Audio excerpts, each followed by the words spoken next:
Late autumn, 1841.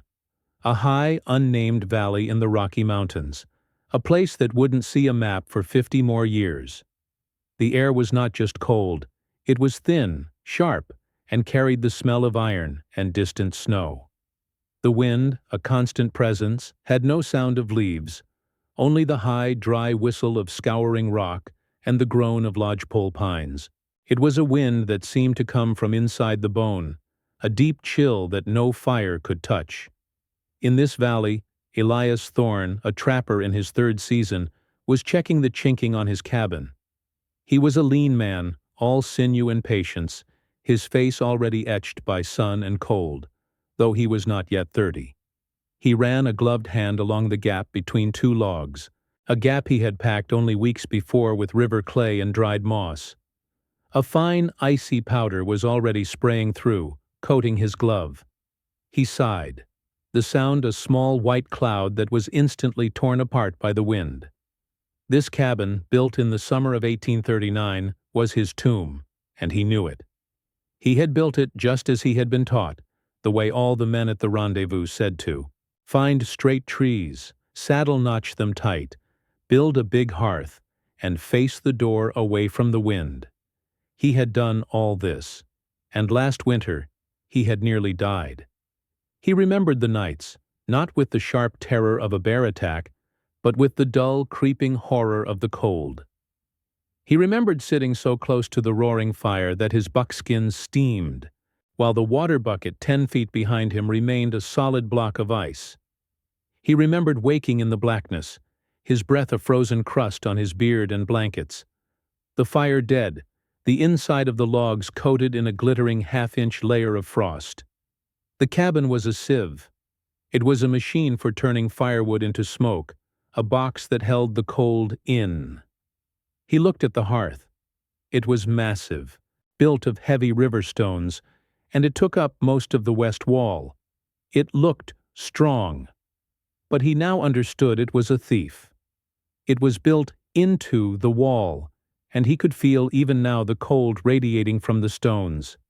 He realized with a sick certainty that most of his heat was radiating outward, warming the snowdrifts behind his cabin, not the room he lived in.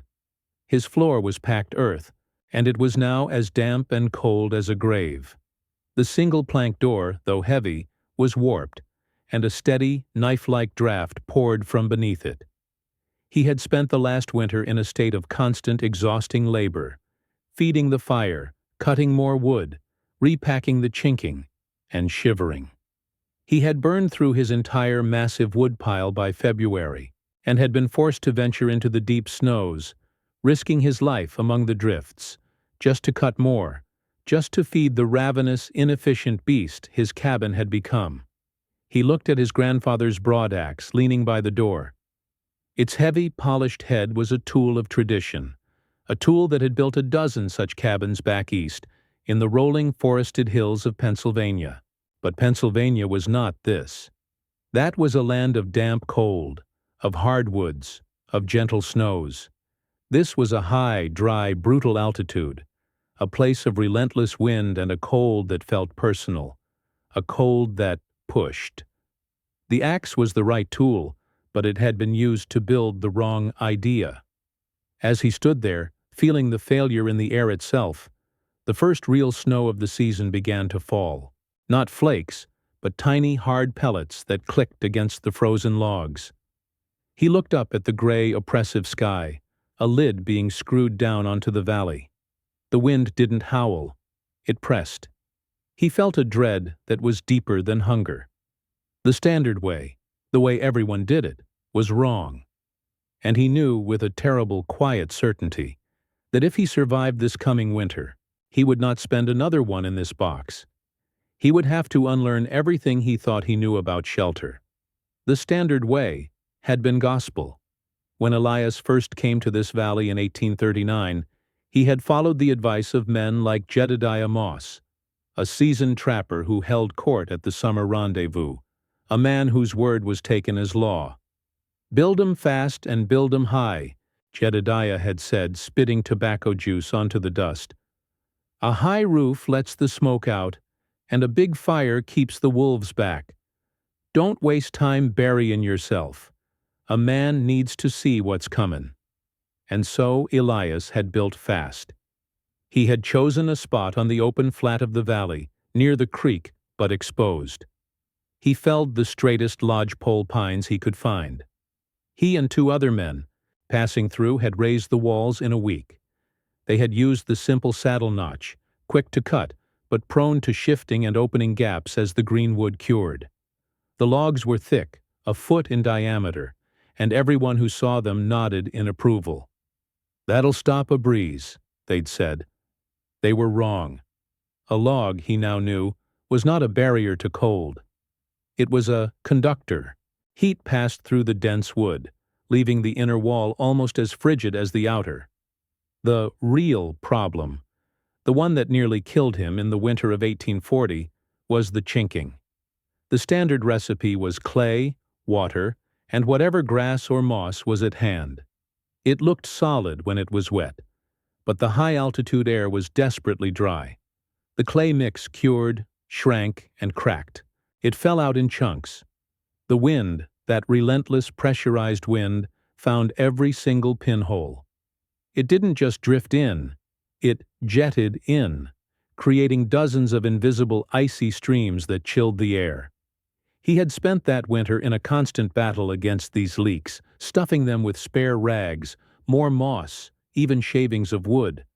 But it was like trying to plug a sinking boat with his fingers. The moment he sealed one, the pressure found another. And then there was the fireplace. The big fire Jedediah had praised was a curse. Because it was built on the exterior wall, it was a structural weakness.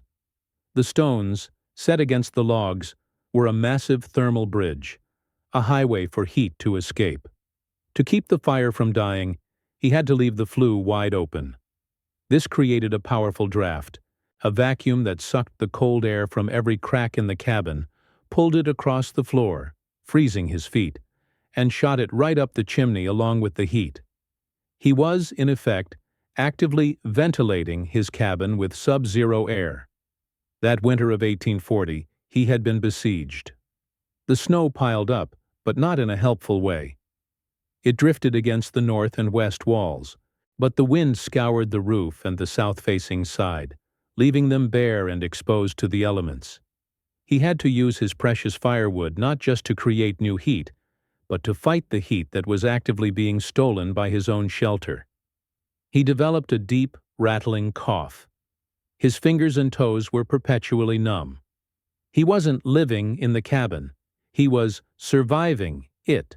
He thought of his food stores, how the sacks of flour and beans, stored against the warm inner wall, had frozen solid. He had to chisel pieces off to make his meals.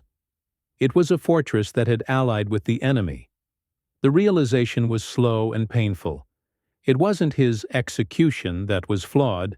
It was the design. The design was for a different place, a different climate. Here, where the wind was a solid force and the temperature stayed below zero for weeks on end, this standard cabin was nothing but a slow, cold trap. He felt a rising tide of anger, not at Jedediah, but at the sheer, unthinking repetition of a tradition that was failing.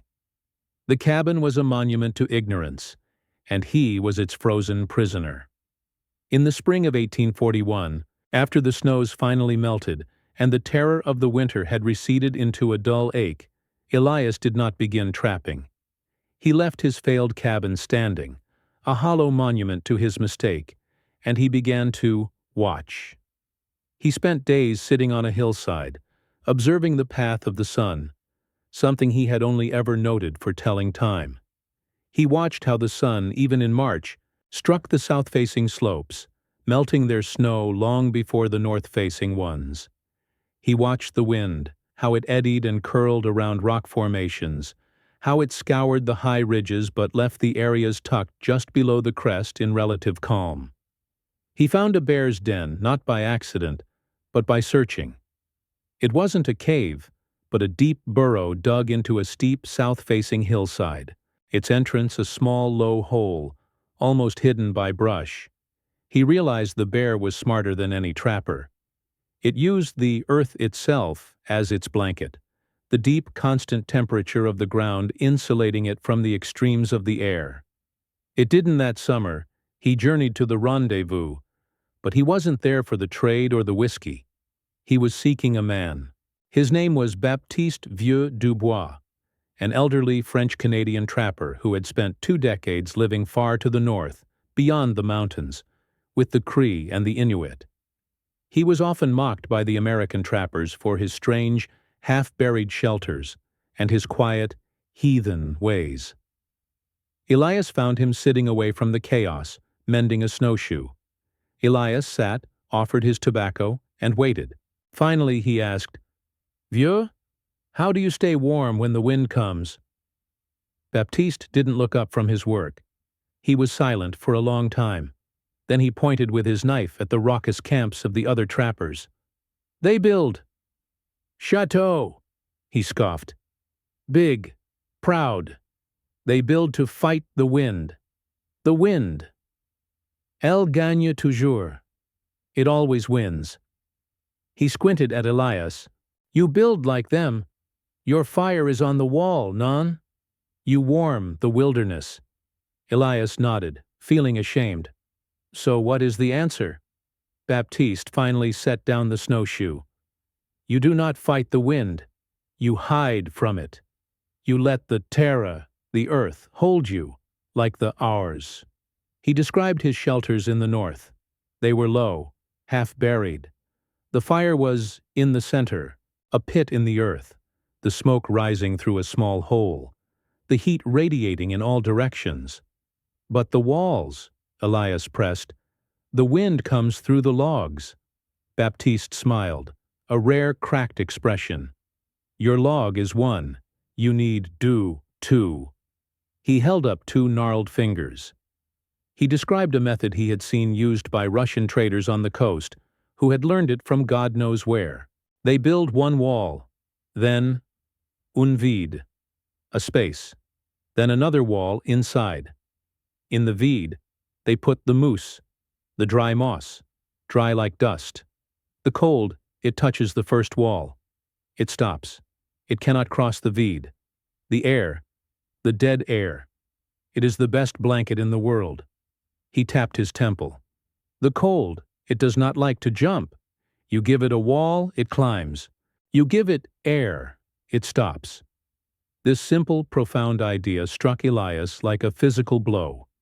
An empty space. A blanket of air and moss. Not just plugging a crack, but insulating the entire structure. He also learned from Baptiste about the entry. "Your door," Baptiste said with disgust. "You open it. The winter comes in and sits by your fire. You need 2 doors, a small box. You enter the box, close the premier door. Then, you open the deuxième. The wind, he waits outside, like a stupid dog." Elias sat there long after Baptiste had returned to his work, the noise of the rendezvous fading to a dull roar. A central hearth, an earth-sheltered site, a double wall filled with moss, a double-door entry. It was not a cabin. It was a system. He traveled back to his valley not with pelts, but with a plan. He was no longer a trapper. He was an engineer. Elias spent the rest of that summer in a frenzy of focused, methodical planning. He walked his valley with new eyes, not looking for game trails, but for the perfect site. He dismissed the open flat where his old cabin stood. He found his spot on the south-facing slope of the valley's main ridge, about 50 yards up from the creek. It was sheltered from the north and west by the hill itself, a massive granite shoulder that would take the full force of the prevailing winter winds. The spot received direct sun from dawn until mid-afternoon. It was perfect. For weeks he did nothing but sit and sketch, scratching designs into the packed dirt with a sharpened stick. He was redesigning his life from the ground up. The old cabin was a box set on the earth. The new one would be a vessel set in it. His first decision was the most laborious. He would dig. He would create a pit 3 feet deep and 20 feet square, lining it with the flattest river stones he could find. The cabin's floor would be below the frost line. The earth itself would be his ally, lending its constant, stable temperature. This was the bear's lesson. The hearth was next. He paced out the center of his pit. There, he would build a massive four-sided stone fireplace, a column of rock that would anchor the entire structure and radiate heat in 360 degrees. The chimney would rise straight up, meticulously lined with clay, a beacon of efficiency. This was Baptiste's lesson. Then, the walls. This was the great experiment, the thorn double wall as he began to think of it. He would fell twice as many trees. The outer wall would be massive, using the thickest, straightest logs, saddle-notched with painstaking care to be airtight. Then he would leave a gap. He settled on 8 inches. An inner wall, built of smaller 6-inch logs, would be erected, tied to the outer wall with wooden pegs to keep the gap consistent. This 8-inch void was the core of the entire design. His days were consumed by preparation. He didn't just cut firewood. He became a gatherer. He spent weeks in the high, dry meadows, gathering sphagnum moss. He harvested it by the bale, hauling it back to his site, and spreading it on rocks to dry in the relentless sun until it was light, fluffy, and held no moisture. This was his blanket. He sketched the roof. It would be steep, a sharp A-frame, to shed the snow, but it wouldn't stop at the walls. On the north side, the roof would continue almost to the ground, creating a shed that would be buried by the first drifts, turning the snow itself into another layer of insulation. Finally, the entrance. Baptiste's box. He designed a small 6 by 6 foot extension on the south-facing wall, an Arctic entry, a heavy outer door, a small dark space for stomping snow and storing wood, and then a second, thick insulated inner door that led into the cabin proper. He would never again open his living space directly to the winter. He faced skepticism. Jedediah Moss and another trapper rode by in August, their mules loaded with pelts. They stopped and stared at the hole in the ground, the growing piles of moss, the double-stacked log sections. "What in God's name you buildin', Thorn?" Jedediah asked, a grin on his face. "A fort? Or a grave?" Elias just wiped the sweat and clay from his brow. "A shelter," he said. "Well, it looks like a hell of a lot of work," the other trapper noted. "I'll be warm by my fire in half the time." Elias nodded. "Your fire will be half of what you burn." They rode off, shaking their heads, calling him Badger Thorn. Elias didn't care. He picked up his axe. The weight felt different now. It was no longer just a tool for felling. It was an instrument for a new kind of survival, a precise tool to execute a defiant, revolutionary idea. He began the work. The construction consumed him. It was a race against the sky, which seemed to grow colder and paler every day. The digging of the pit was the first test. The ground was thick with roots and stones. He broke his shovel handle twice, repaired it, and kept digging, his shoulders screaming. He lined the 3-foot-deep pit with heavy, flat stones hauled from the creek, one by one, on a crude travois. He was not just building a cabin. He was quarrying a foundation. He set the sill logs, the heaviest, most rot-resistant timber he could find, inside this stone-lined pit. Then he began the hearth. This was the heart. It was slow, patient work, fitting the stones, balancing their weight, mortaring them with a stubborn, rich clay he'd found by the riverbank. He built it as a square pillar, 6 feet wide at the base, tapering as it rose. He built it with an almost religious focus. This stone column was the engine of his survival. Then the walls. This was the slow, meticulous part. He laid the first log of the outer wall, scribing and cutting the saddle notch until it fit onto the log beneath it with a satisfying, dull thump. He worked with a precision he had never bothered with before. Every joint had to be perfect. After the outer wall reached 4 feet, he began the inner wall, tying it to the outer with stout wooden pegs. The crucial 8-inch gap was established. As the walls rose, log by log, he began the filling. This was the secret. He took his bales of bone-dry sphagnum moss and packed the cavity. He used a long pole to tamp it down, stuffing it so tightly that it became a dense, springy mass. The cabin began to smell like dry earth, pine, and the faint, dusty scent of the high meadows. It was tedious, endless work. Cut a log, fit it, cut another, fit it, then spend 2 hours packing the void between them. The outer wall was thick, nearly 12 inches. The inner wall was 6. With the 8-inch gap of insulation, his walls were nearly 2 feet thick. He reached the roofline. He set the massive ridgepole, a single perfect pine. He laid the rafters at a steep 60-degree pitch. He planked the roof, and then, in another stroke of inspired caution, he layered more moss onto the planks, a foot-thick layer of insulation above him. Before covering it all with thick, overlapping cedar shakes, he had split himself. The north roof slope, as planned, angled down sharply, almost touching the berm of earth he had piled against the foundation. Finally, he built the Arctic entry, the box Baptiste had described. A low, stout-roofed attachment on the south wall. He hung the heavy outer door.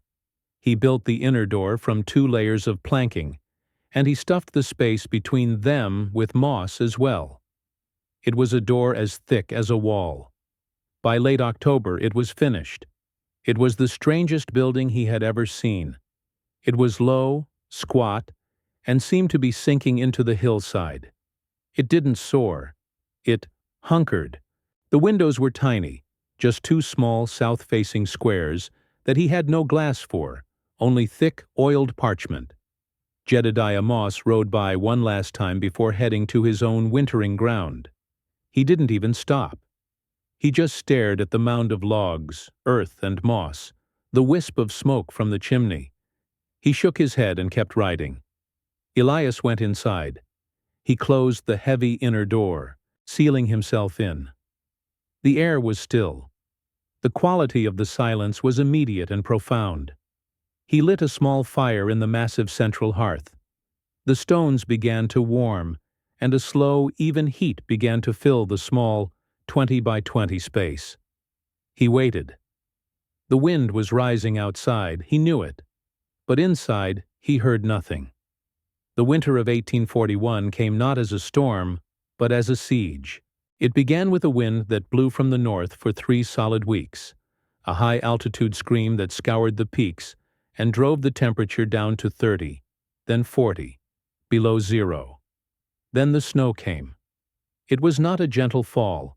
It was a deluge. It snowed for 27 days without stop. The valley disappeared. The trails were buried under 15 feet of powder. The woods fell silent. The world was reduced to a universe of white, wind, and a cold so absolute, it seemed to be the valley's permanent state. Inside his new cabin, Elias Thorne sat by his fire and listened. The first thing he noticed was the silence. He knew. The wind was howling, a monstrous world-ending sound, but inside his moss-packed walls, it was reduced to a distant, muffled whoosh. There were no whistles from cracks, no drafts, no groaning logs. The cabin was deaf to the storm. The second thing he noticed was the heat. He kept a small, modest fire in the central hearth. The massive stone column became a core of heat. It was hot to the touch, and it radiated a slow, steady, penetrating warmth in all directions. He could sit in any corner of the room and be comfortable. He walked barefoot on his floor of flattened logs, set deep in the earth. It was not warm, but it was not cold. It was the stable, neutral temperature of the deep ground. The outside air was 40 below. The air in his cabin was 65 degrees. He placed his hand on the inner log wall. It was warm. The 8 inches of moss and the outer wall were stopping the cold completely. The heat he generated stayed with him. The third, and most profound realization was the efficiency. In his old cabin, he would have been burning wood as fast as he could split it. Here, the thermal mass of the hearth was so great that he only needed to maintain the fire for a few hours in the morning. He would let it die down to glowing embers, and the stones themselves would continue to heat the cabin for the rest of the day. He would build it up again in the evening, and the stones would radiate heat all through the night. He was using, by his careful calculation, less than a quarter of the wood he had burned the previous winter. He was no longer a slave to his wood pile. The snow, his former enemy, became his greatest ally. It piled up against the north wall. It drifted over the low-pitched north roof, burying it completely. The cabin was now inside the snowpack, insulated by the snow itself, just as the bear's den was. He was living inside a cocoon of moss, wood, stone, earth, and snow. He had to dig a small tunnel out of his Arctic entry to get outside, emerging into the blinding, wind-scoured world like a man coming out of a burrow. He would clear his chimney, gather more wood from the store in his entry room, and descend back into his quiet, warm sanctuary. The contrast was shocking. Outside was a world of lethal, screaming violence. Inside was stillness, warmth, and peace. He thought of Jedediah Moss in his single-wall sieve, with his drafty exterior fireplace. He pictured him in the dark, burning through his woodpile, the walls of his cabin caked in frost, the wind hissing through the cracks. He felt a deep, profound pity, and a deeper, more profound gratitude for the lessons of the bear and the old Canadian. The winter did not break until late April. It was the longest, coldest winter in living memory, one that would be spoken of in whispers by the few who survived it. When Elias finally emerged into the weak spring sun, he was thin, but he was healthy. His woodpile, stored in the entry, was still half full. The cabin had performed. The system had worked. When the great thaw finally came, Elias traveled across the ruined, snow-choked valley. He went to Jedediah Moss's cabin. He found it as he had pictured. The door had been blown open, or perhaps kicked in by a desperate animal. The inside was filled with a solid drift of ice and snow. The fireplace was a black, cold hole. The woodpile was gone, every last stick burned. Jedediah was not there. He was never seen again. Elias returned to the summer rendezvous of 1842 a changed man. The other trappers, gaunt and hollow-eyed, their faces scarred by frostbite, gathered around him. They had stories of near starvation, of cabins collapsing, of partners lost to the cold. They looked at Elias, who was healthy and calm, and their usual bravado was gone. They didn't mock him. They asked, "How, Thorne? How did you winter?" Elias, sitting by his small fire, did not gloat. He picked up a stick and drew in the dirt. He drew a square. "This is your cabin," he said. Then he drew another, larger square around it. "This is mine." He described the vide, the empty space. "You are building walls," he explained. "You need to build a blanket. The cold doesn't like to jump. You have to stop it before it gets to you. You're stuffing the cracks, but the log itself is the enemy. It's a bridge for the cold." He explained the blanket of air, the dry moss. He drew his central hearth. "Your fire," he said, tapping the drawing. "It works for you, all of it, not for the wind. You put it in the center and you let the stone do the work." He described the bear's den, the floor dug into the terre. "The mountain," he said. "She will keep you warm if you let her. Stop building on her. Build in her." The trappers were silent. They were unlearning a lifetime of tradition. The next few years, a new style of cabin began to appear in the high valleys. They were not all thorn double walls. The design was too laborious for most. But the principles began to spread. Men started building their fireplaces in the center of their rooms. They started digging their floors down, creating pit cabins that were warmer in winter and cooler in summer. The Arctic entry became a standard essential feature, a non-negotiable part of any new build. Some, the more meticulous and desperate, did build the double wall, packing it with moss, sawdust, or even dried grass. They found, as Elias had, that their wood use plummeted and their comfort soared. By the 1870s, when new settlers began pushing into the high country, they found these strange, low-slung, half-buried cabins built by the trappers who had survived. They copied the designs, not even knowing their origin. The soddy of the plains, the half-buried ranch house, their DNA could be traced back to Elias Thorne's desperate innovation. His name was never attached to it. It simply became the way things were done. The legacy was not a monument. It was the quiet, vernacular wisdom that allowed families to survive the brutal blizzards of the 1880s, living in small, efficient shelters whose design was born from one man's catastrophic failure and his humility to learn from the earth. What Elias Thorne had done, without any knowledge of physics or engineering, was intuitively master the 4 laws of thermodynamics. His old standard cabin failed because it was a textbook example of heat loss.